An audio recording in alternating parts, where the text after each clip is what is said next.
Could you just tell your emotions about this trip? I would like to start by extending a sincere appreciation and gratitude to the Higher School of Economics Administration for inviting Khalifa University to be part of this great event. Saint Petersburg is a city that has a special place in our hearts, in my heart specifically. I visited Saint Petersburg for the second time.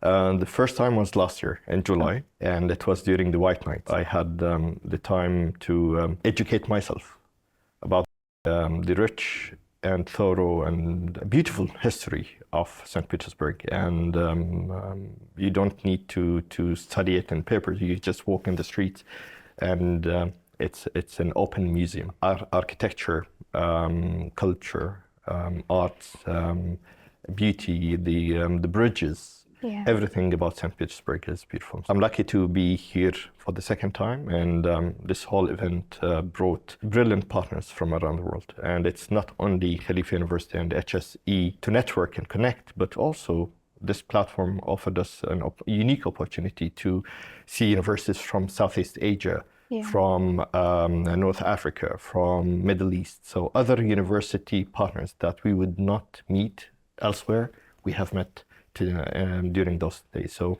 full appreciation to HSE, and hopefully we will be part of the future partner weeks. Have you got a chance to talk to our students maybe, and if yes, how was it? It's actually a very unique feature about the university is students. Everybody who interfaced with HSE students were very impressed.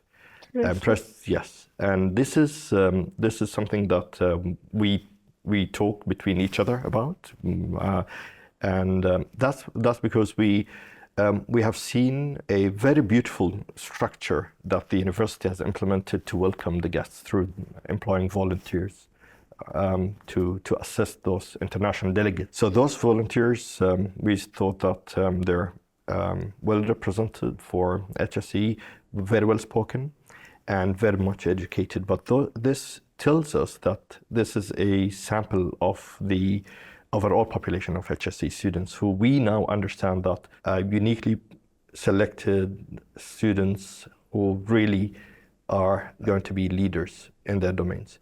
Another feature that we were impressed as international partners was the language education here. So I have met with quite a large number of students who speak Arabic fluently.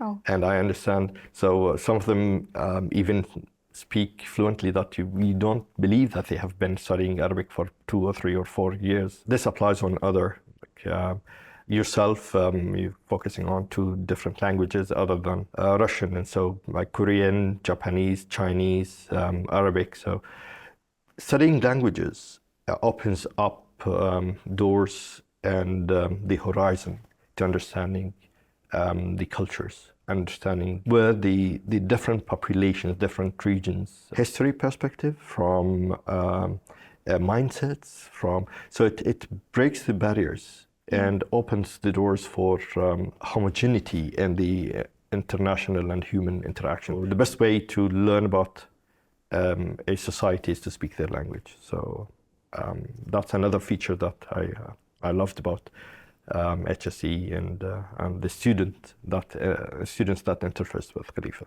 Topics discussed during the event are especially relevant for your university or your country. Maybe there are problems that students can face with, like should universities focus on global or region needs? Yeah. Well, this is a very valid question, very important question. It's globalization versus localization.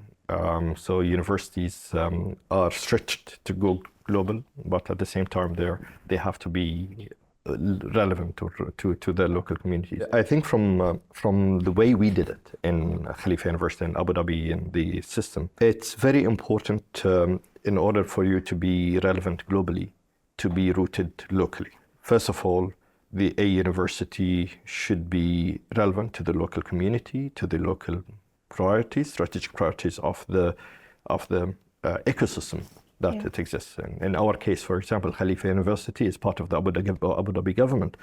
So before we go internationally, we have to make sure that we are aligned with the strategic priorities of the Emirate of Abu Dhabi, of the UAE at large, so that whatever we do is going to show impact in the long term, either to human capital development or through products and services that will be reflected back to the economy, or through even assisting the government, assisting the community, the ecosystem in growing towards their aims and objectives. I think this is the cornerstone for establishing international networks.